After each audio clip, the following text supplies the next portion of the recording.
சிறைச்சாலைகள்ல அடுத்தடுத்து நடந்துகிட்டு இருக்கக்கூடிய இந்த வன்முறை சம்பவங்கள், மோதல் நிலைமைகள் எல்லாமே நாட்டுல ஒரு மிகப்பெரிய பேசு பொருளா மாறி இருக்கு. இப்படி அடுத்தடுத்து பதிவாயிட்டு இருக்கக்கூடிய சிறைச்சாலை சம்பவங்களோட பின்னணியில வெளியில இருந்து யாராவது சதி திட்டம் தீட்டுறாங்களா அப்படிங்கிற ஒரு மிகப்பெரிய சந்தேகம் இப்போ அரசாங்கத்துக்கும் எழுப்பப்பட்டிருக்கு. எதிர்வரும் நாட்கள்ல காலி, பூச மற்றும் வெலிக்கடை சிறைச்சாலைகள்லயும் இந்த மாதிரியான வன்முறை சம்பவங்கள் இடம்பெறலாம் அப்படிங்கிற ஒரு புலனாய்வு தகவல் கிடைக்க பெற்றிருக்கதாகவும் இப்போ ஒரு தகவல் வெளிப்படுத்தப்பட்டிருக்கு. இந்த தகவல்களோட பின்னணி என்ன? எதிர்வரும் நாட்கள்ல இந்த 3 சிறைச்சாலைகள்லயும் வன்முறை சம்பவங்கள் பதிவாக போகுதா அப்படிங்கிறது தொடர்பாகவும், இப்படி வெளியாக இருக்கக்கூடிய தகவல் தொடர்பாகவும் இந்த வீடியோல முழுமையா பார்க்கலாம். அம்மா பரமேஸ்வரி ஜோதிடம். உலக புகழ்பெற்ற ஜோதிடர் பண்டிட் துளசிராம். எந்தவித பிரச்சனையானாலும் 100% உத்தரவாதத்துடன் நடந்தவை நடக்கவிருப்பவை மிக துல்லியமாக கணிப்பார். அழையுங்கள். மகர சிறைச்சாலைக்குள்ள திடீர்னு ஏற்பட்ட இந்த வன்முறை சம்பவத்தினால 15 கோடி ரூபாய் சொத்து அழிப்பு நடந்திருக்கதா இன்னைக்கு நாள் ஒரு தகவல் வெளியாகி இருக்கு.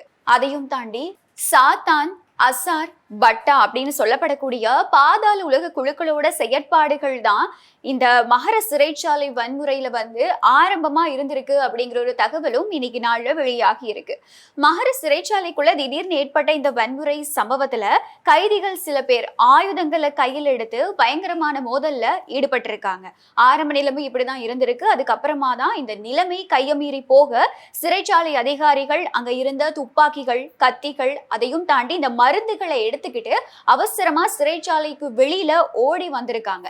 இப்படி ஓடி வந்ததுக்கு அப்புறமா தான் வெளியில இருந்து வானத்தை நோக்கி துப்பாக்கி பிரயோகமே நடத்தப்பட்டிருக்கு அப்படிங்கிற ஒரு தகவலும் வெளியாகி இருக்கு. எங்களுக்கு தெரியும், நீர்கொழும்பு சிறைச்சாலைக்குள்ள நடந்த இந்த வன்முறை சம்பவத்துல கைதிகள் அங்க இருந்த மருந்துகளை போதை வர்ற அளவுக்கு பயன்படுத்தி இருந்ததாகவும், அதையும் தாண்டி இந்த சிறைச்சாலைக்குள்ள இருந்த ஆயுதங்கள் தான் துப்பாக்கிகளா இருக்கட்டும், கத்திகளா இருக்கட்டும், அதை பயன்படுத்தி தான் அங்க இருந்த சிறைச்சாலை அதிகாரிகளையும் கைதிகள் ஒருத்தருக்கு ஒருத்தரையும் தாக்கிக்கிட்டதா பல தகவல்கள் வெளியாகி இருந்தது.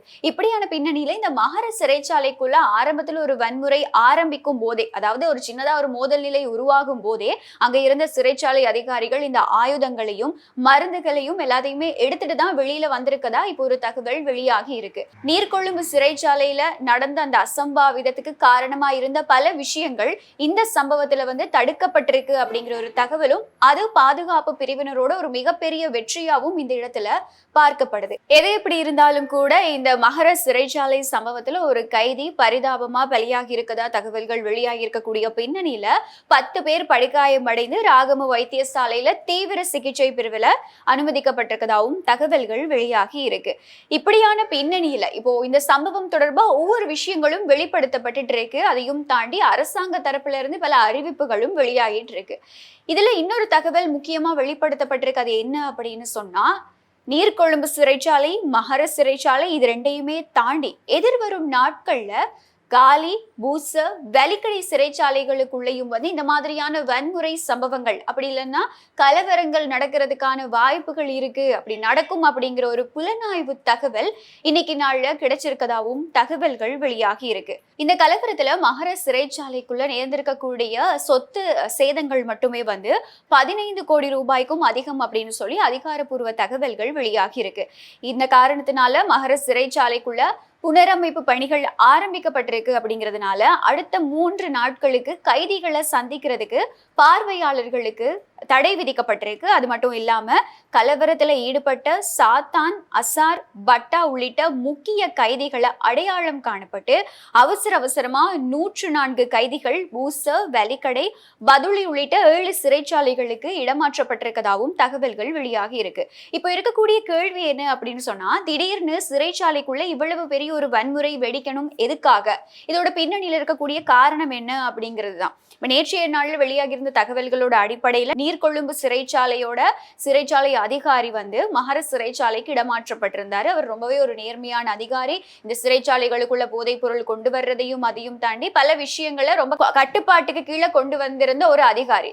அவருடைய கட்டுப்பாட்டுக்கு கீழே இருக்க முடியாம தான் இந்த மாதிரியான சம்பவங்கள் பதிவாகுது அப்படிங்கிற ஒரு தகவலும் நேற்றைய நாள்ல வெளியாகி இருந்தது. இதை தாண்டி தாண்டி இப்போ வெளியாயிருக்கக்கூடிய தகவல் என்ன அப்படின்னு சொன்னா, இலங்கையில சிறைச்சாலையில அடைக்கப்பட்டிருக்கக்கூடிய கைதிகள்ல 63% கைதிகள் போதைப் பொருளுக்கு அடிமையானவங்க அப்படிங்கிற ஒரு தகவல் வெளியாகி இருக்கு. கடந்த காலங்கள்ல சிறைச்சாலை அதிகாரிகளுக்கும் சிறைச்சாலை வைத்தியசாலைகள்ல இருக்கக்கூடிய வைத்தியர்களுக்கும் லஞ்சம் கொடுத்து சிறைக்குள்ளேயே போதைப் பொருளை தடையில்லாம பயன்படுத்தக்கூடிய ஒரு வாய்ப்பும் அதிக அளவுல இருந்திருக்கு. ஆனா சமீப காலமா சிறைச்சாலை திணைக்களம் சிறைச்சாலைக்குள்ளேயே போதைப் பொருள் நுழைறத, அதாவது கொண்டு வரப்படுறத தடுக்கிறதுக்கு ரொம்பவே கடுமையான நடவடிக்கைகளை எடுத்துக்கிட்டு இருந்திருக்கதாவும், அந்த நடவடிக்கைகளை தாங்க முடியாம தான், அந்த நடவடிக்கைகளுக்கு கட்டுப்பட முடியாம தான் இந்த மாதிரியான சம்பவங்கள் பதிவாகுது அப்படிங்கிற ஒரு தகவலும் வெளியாகி இருக்கு. இந்த போதைப் பொருள் கடத்தல்ல ஈடுபட்ட சிறைச்சாலை அதிகாரிகளா இருக்கட்டும், சிறைச்சாலை வைத்தியசாலைகள்ல இருக்கக்கூடிய வைத்தியர்களா இருக்கட்டும், அண்மைய நாட்கள்ல கைது செய்யப்பட்டும் இருந்தாங்க. இந்த சிறைச்சாலைக்குள்ள நிலவிட்டு இருக்கக்கூடிய கடுமையான போதைப் பொருள் தட்டுப்பாடு காரணமா தான் போதை கிடைக்காம ஒரு மாதிரி வெறி பிடிச்ச நிலையில இருக்கக்கூடிய கைதிகள் அதிகாரிகளுக்கு எதிராகவும், ஒற்றர்களா செயற்படக்கூடிய கைதிகளுக்கு எதிராகவும் இந்த மாதிரியான வன்முறைகள்ல ஈடுபடுறதா தான் இப்போ வரைக்கும் தகவல்கள் வெளியாகி இருக்கு. முதற்கட்ட விசாரணைகள்ல தெரிய வந்திருக்கு அப்படின்னு சொல்லலாம். ஆனா அரசாங்கமா இருக்கட்டும், நீதி அமைச்சர் ஹர்ஷன நாணயக்காரவா இருக்கட்டும், அரசாங்க தரப்புல இருந்து இந்த விஷயத்தை இன்னொரு கோணத்துல பாக்குறதாவும் தகவல்கள் வெளியாகி இருக்கு.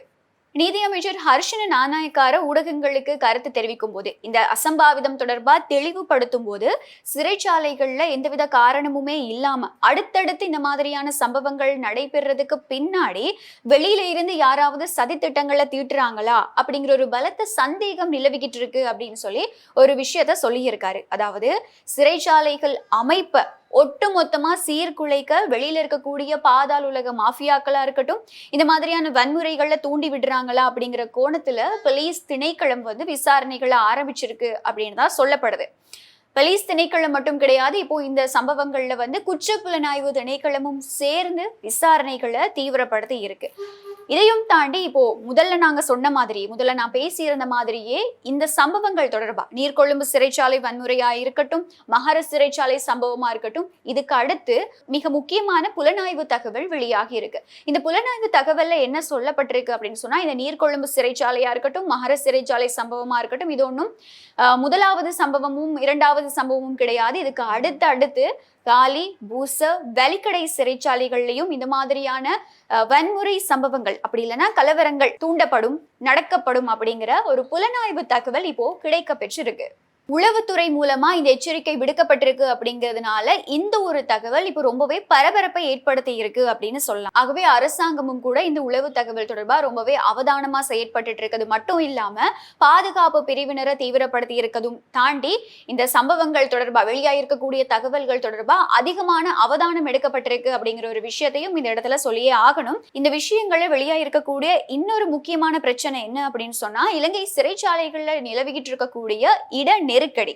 நாட்டுல மொத்தம் 10,000 கைதிகளை மட்டுமே தடுத்து வைக்கிறதுக்கான இடவசதி இருக்கக்கூடிய நிலையில இப்போ 41,144 கைதிகள் சிறைச்சாலைகள்ல அடைக்கப்பட்டிருக்கதாகவும், மகர சிறைச்சாலையில 991 கைதிகள் மட்டுமே வைக்கப்பட முடியும் அப்படிங்கிற நிலைமையில அங்க ஆயிரக்கணக்கான கைதிகள் தடுத்து வைக்கப்பட்டிருக்கதாகவும் தகவல் வெளியாகி இருக்கு.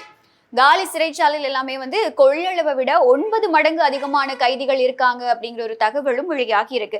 இந்த இட நெருக்கடி பிரச்சனை அப்படிங்கிறது இன்னைக்கு நேத்து உருவான ஒரு விஷயம் கிடையாது. இது கடந்த அரசாங்கங்கள்ல இருந்தே, கடந்த ஆட்சி கால பகுதிகளில் இருந்தே இருந்த ஒரு விஷயமா தான் பார்க்கப்படுது. ஆனா வழக்குகளை துரிதப்படுத்தி புதிய சிறைச்சாலைகளை அமைச்சு இந்த நெருக்கடியை தீர்க்கணும் அப்படிங்கிற கட்டாயத்துல அரசாங்கம் இப்போ இருக்கு. அதே சமயம் சிறைச்சாலைகளுக்குள்ள போதைப் பொருள் நுழைறத தடுக்கிறதுக்கும், வெளியில ஏதாவது ஒரு மாஃபியாக்கள் இருந்து இந்த சம்பவங்கள் தொடர்பா செயற்பட்டு இருக்காங்களா இருந்தா அவங்க யாரு அப்படிங்கறத கண்டுபிடிச்சு விரிவான விசாரணை நடத்தி அந்த குழுக்கள் தொடர்பாகவும் ஒரு தீவிரமான நடவடிக்கை எடுக்கணும் அப்படிங்கிறது தான் இப்போ வரைக்கும் அரசாங்கம் மேல முன்வைக்கக்கூடிய ஒரு கோரிக்கையாகவும் இருக்கு. சிறைச்சாலைகளுக்குள்ள அடுத்தடுத்து நடந்துகிட்டு இருக்கக்கூடிய இந்த வன்முறை சம்பவங்கள், அதையும் தாண்டி இப்போ வெளியாகி இருக்கக்கூடிய உளவு தகவல், அரசாங்கம் சந்தேகிக்கிற மாதிரியே வெளியில இருந்து ஏதாவது ஒரு சதி திட்டம் தீட்டப்படுதா? பாதாள உலக குழுக்களா, அப்படி இல்லைன்னா வேற ஏதாவது அரசியல் சக்திகளா அப்படிங்கிற கோணத்துல இப்ப பல சந்தேகங்கள் எழுப்பப்பட்டிருக்கு. இந்த தகவல்கள் தொடர்பா இப்ப வெளியாகி இருக்கக்கூடிய இந்த விஷயங்கள் தொடர்பா உங்களுடைய கருத்துக்கள் என்ன? நீங்க என்ன நினைக்கிறீங்க அப்படிங்கறத வந்து கமெண்ட்ல சொல்ல மறக்காதீங்க.